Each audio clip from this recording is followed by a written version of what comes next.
Hi there, I'm Lena Anani, and you're listening to She Wrote a Book, where I interview amazing women from all over the world who also happen to be published authors. I created this show to educate, entertain, and inspire you to be the voice you want to hear in the world.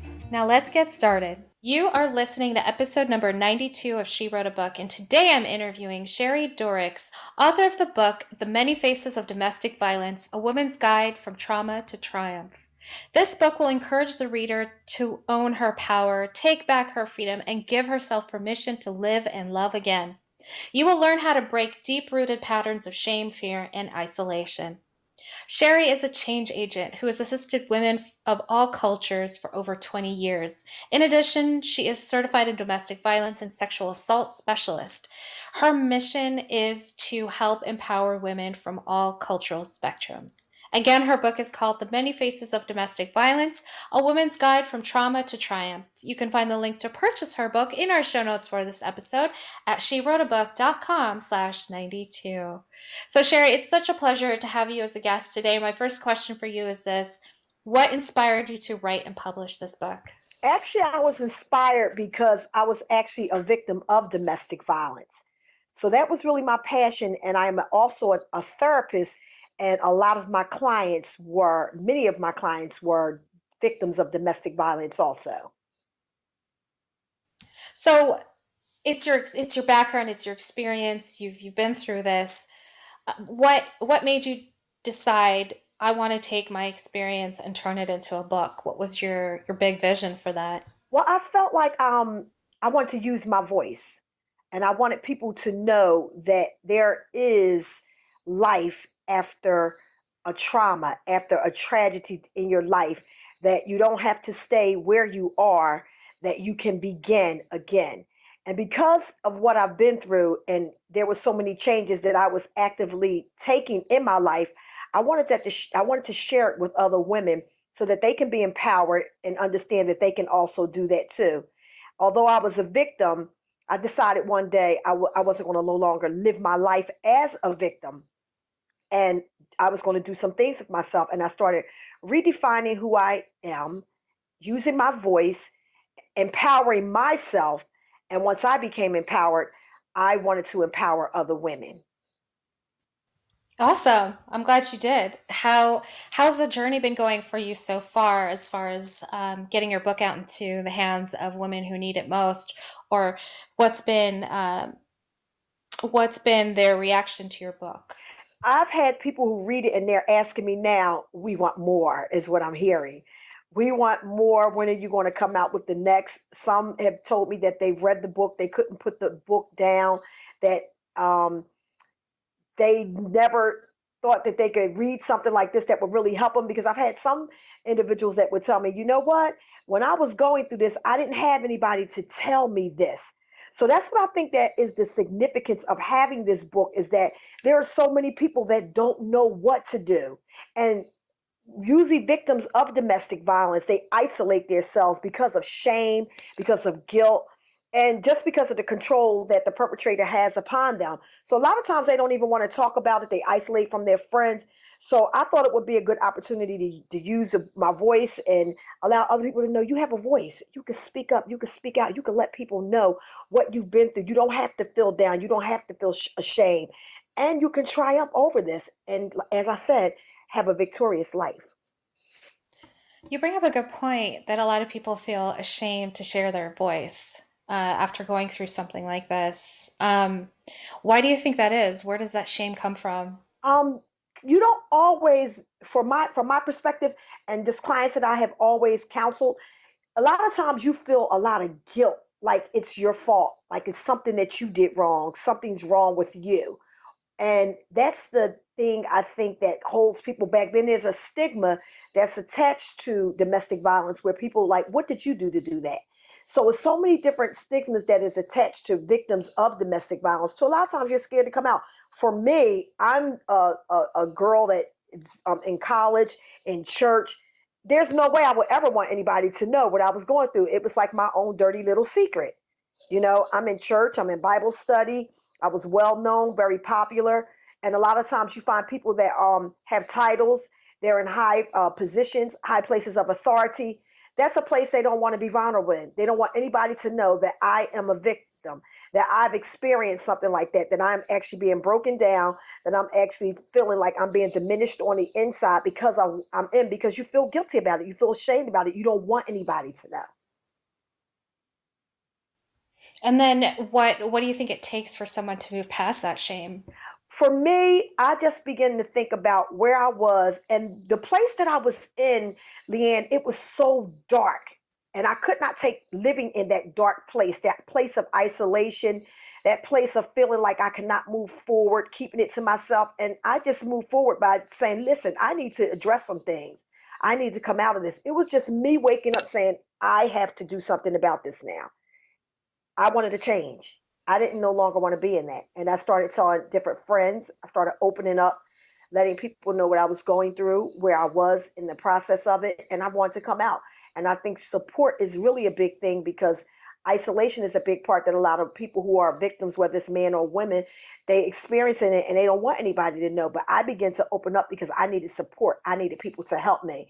And hearing the feedback, the input from my friends really gave me a greater push to get out of I'm really glad. It pushed you to get out of it and then eventually pushed you to write this book. And Yes. the book is called The Many Faces of Domestic Violence. What are the many faces, and why Well, did you come up with that title? okay, I came up with the many faces because the many faces represents all cultural spectrums. And I thought about when I first entered into the population that I was serving as a therapist, I used to think that it was restricted to people who lived in a real low demographic area. Most of my clients were young ladies who were living in Camden. They were illiterate. They hadn't finished school. So I thought it was just restricted to that type of population. But as I continued to go on and receive clients and in my own experiences, I saw it was all across the spectrums. The book, The Many Faces, represents six different women who have different experiences, but it's the same common denominator of what they've been through. Some experience shame, some experience guilt. They had different positions. Even domestic violence in the church. Actually, when I was taking the class, I didn't know like so many different aspects of it, the faces of the economic, the mental, the emotional. People always restrict the many faces to domestic violence just as a physical aspect. They never look at the other invisible scars. So that's what I thought about the many faces. There are many faces that come with it, many invisible scars that are attached to the abuse. Wow. I've never, yeah, yeah, that's such a good point. So like the invisible scars, like Exactly. what would be some of the invisible scars that you would see Um, after? the verbal. When once a person is verbally abused, you get to see how they have this diminished like character. Everything you say, it could be taken or misconstrued because they were so verbally abused. You have the economic, those women who have children and they were not like ahead of their finances where he closed down the accounts, divvied out the money they should have, made them feel like they were nothing because he was the breadwinner and they weren't. That's the emotion, the economic part of it. Then you have the part, I call this in my book the holy hush, because you have people who are in position in churches that have been in vulnerable, broken places and have been abused by pastors, those that are leaders in the church. And that's a face of it in the church. So it's In like the a church. silent epidemic where people don't really know there are so many women that are being abused in the church, but they don't want to talk about it because you have their husbands that have very high positions. They feel like nobody else is going to believe them. And then sometimes they want to keep that status quo and they don't want anybody to know. You know, they come to church, they looking good, they have their mask on, their smile, but then that's that broken, invisible thing that's going on the inside. Like I can't tell anybody what's going on. But this book here has six extraordinary women that tell their stories, two of them which were abused by ministers and pastors, and they tell their story. One is called The Silent Epidemic, where I open up where this is real. It does happen in the church. And one is The Holy Hush, where it was a young lady who was molested by a preacher and was actually used as his sex slave. Unbelievable, unbelievable. And I'm looking through your book and I see that the dedication is a letter to God.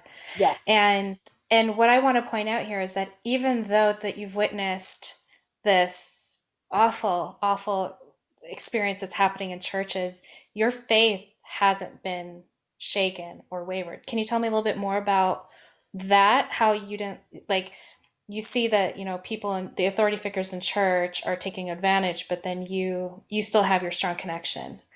Well, I think for me right now, I have a strong connection because I never allowed my relationship to be based upon man. My relationship was how God proved himself to me, how he made himself so real in my life, till I knew that it was not his fault and I would never blame him for what he does, what has happened to me. So what man do, I never blamed God for it. That's what kept me strengthened. And like I had a lot of strong friends, prayer, reading, just keeping myself in fellowship with other believers. That really kept my faith really, really strong. Beautiful, well put. I like how you put that. So Sheri, what do you love most about being an author? Being able to reach those that you would not ordinarily be able to reach in a way of like what we're doing now on podcast, over the social media, doing workshops in the churches. And what I found to be really significant about this book, there are so many men. For like the last few weeks, I've had about at least 20 men that have bought my book, like literally. And I had someone to actually send me a letter and say, hey, I haven't talked to this young man since high school. He said, hey, I bought your book and I wanted you to know that it blessed me beyond anything I could expect. He said, I've never abused any woman, but all the same, it made me want to become a better man. That was so empowering that men are actually wanting my book. And to hear a testimony from an actual man that was like, wow, it blessed me. Yeah, you just gave me goosebumps with that one. Yeah, it did the same That's for me. that is so cool. Very cool. Well, Sheri, thanks again for being our special guest today. We will have a link to your book in the show notes for this episode, and our listeners can find that at SheWroteABook.com/92 to learn more about our author and her life-changing book. Sheri, thanks again. Thank you so much, Leanne, for having me.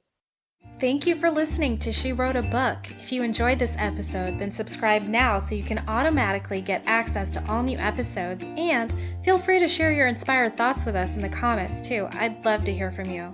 Until then, may you always feel good and make magic.